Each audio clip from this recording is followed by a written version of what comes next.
What's going on, guys? Mike from FDT-TV here. Welcome back to another episode of the prediction show.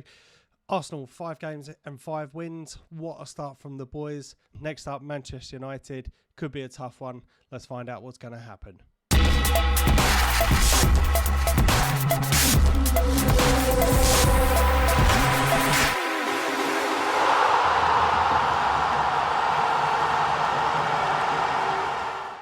So here we are, guys, back again for another episode of the prediction show. Thanks very much for watching. As I said during the intro, 5 wins, 5 games. Last game against Aston Villa was a little bit trickier as I thought. I think I was a little bit optimistic in my prediction in the podcast. Obviously adjusted it slightly for the prediction show, but we did come away with another win in the Premier League. So that takes us up to 15 points, sitting comfortably at the top as it stands at the moment. Obviously, as I said, we've got a difficult game coming up, but just to recap on the last game, it was great to see another shift that was put in from the boys and battled once again right to the end. We got Gabriel Jesus back on the score sheet, goal conceded from a set piece. I think we were a little bit hard done by in a couple of the decisions from the referees and the VAR officials. 2 penalty shouts, a penalty shout and obviously a foul on Ramsdale to concede the goal because it was being impeded. But a couple of minutes later, Martinelli popped up with a winner at the back stick with a cross from Bukayo Saka and put us back in front again. I think it's fair to say that now the tough run starts. It was great to see Tomiyasu back on the pitch again and Sambi come on in place of Thomas Partey, who's currently out injured at the moment. And I've got to say, did put in a good performance. But we look ahead to the game now against Manchester United at Old Trafford. So looking at the head-to-heads in all competitions, 86 wins, 50 draws and 100 losses. Looking at the last 6, 2 wins, 1 draw and 3 losses in the Premier League. As I mentioned, the injuries have started to mount up. Thomas Partey could be out for a number of weeks due to a reoccurring thigh issue. Mohamed El Neni, I believe it's a ligament issue, so we could see him out for a substantial amount of time. Zinchenko has picked up a knee injury fairly early on in the season. Doesn't make for good reading so far. And then we did see Aaron Ramsdale go down with a possible hamstring injury, and Martin Odegaard taking an absolute beating of a tackle against Aston Villa. We could potentially see those two coming back into the team. Obviously, they have got late fitness tests with training today, I believe, but it's still a doubt whether they're going to be seen. So looking ahead at my squad selection, I'm going to go with the opinion that these two aren't going to be available to start. So looking in goal, Matt Turner coming in from the United States looked a little bit ropey in pre-season, but he's obviously got to get his chance sometime, and that was one of the reasons why he was brought in. So hopefully we can see a bit of a more confident performance out of him.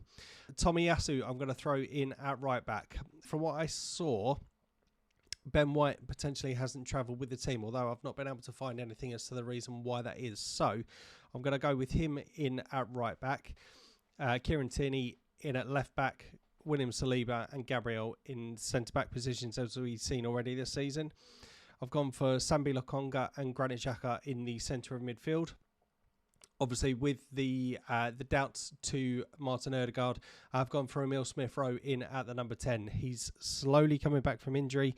We have seen him play in the last game, come on as a substitute for Martin Odegaard. And just hope that he can rediscover the form he had last season. I know Martin Odegaard has kind of kept him out of the team for a little while, but he has got to fight for his position. Luckily, we don't seem to have appeared to pick up any injuries in the front three, so I think we need to stick with those 3 for the time being. Obviously, we've got Bukayo Saka, Gabriel Jesus and Martinelli up top. It's not a great time to be dealing with these injuries, considering the run of fixtures that we have got coming up. Like I said, we've had a fairly, I don't want to say easy start to the season because obviously it's the Premier League. No games are easy, and we've seen some of the bigger teams struggle against the likes of Fulham, Brentford. Obviously, Tottenham have dropped points recently. Manchester City have dropped points. Also, Manchester United have dropped points. But we have seen Manchester United come off the back of 3 wins now. but we really have to stick with the mentality that we've had in recent weeks, obviously fighting for every ball, pressing, and making sure that obviously we kind of score early. And I think there's a lot of pressure mounting on us for this game, because, like I said, we've had a fairly easy run of fixtures. I've said it. I'm really going to regret saying it, but it has been, looking at some of the other teams, the teams that they've had to play. But Man United, they have recruited well within the transfer window. We've seen some recent additions during the deadline day, notably Anthony from Ajax and Martin Dubravka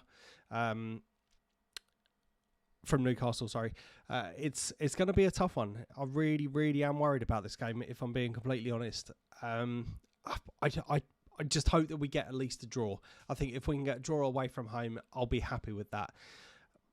We will see. If a draw happens, obviously we may see Manchester City go on top of us due to the superior goal difference they've had, with Erling Haaland scoring 2 hat-tricks already within his first 5 games of the Premier League season. The guy is an absolute machine. But we do have, obviously, goal scorers in our own team. It's not just coming from Gabby Jesus. Obviously, Martinelli's got a couple.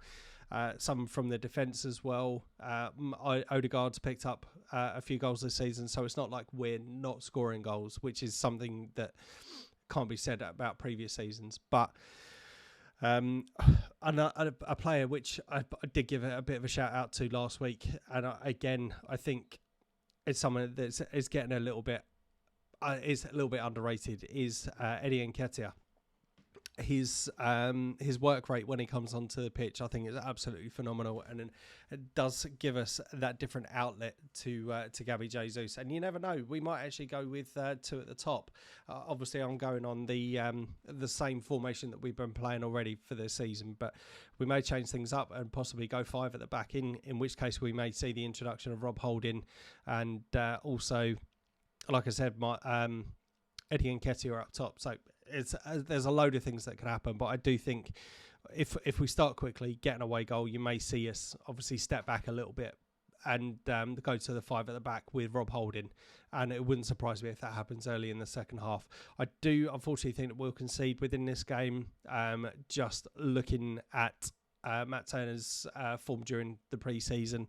Like I said, he did look a little bit shaky within the sticks, but it's a completely new team for him. It's a massive change for him. And you never know, he may surprise us. So we'll just have to wait and see. But in terms of the score prediction for this game, I think I am going to go for a draw in this one. I'm going to go for 2-2. I would love to obviously see us with a win.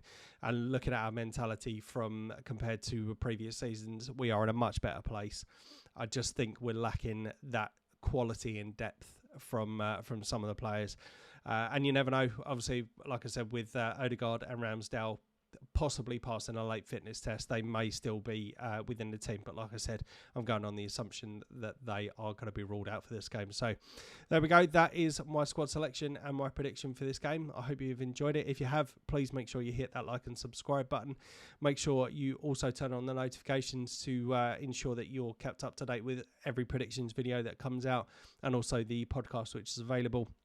Myself and Ian have been discussing about other things that we want to do this year, obviously time permitting and family commitments permitting, but we'll be back every week, and we hope to see you on the next one. Thanks very much for watching. Hi guys, thanks for watching. Please hit that like button and subscribe. See you next time.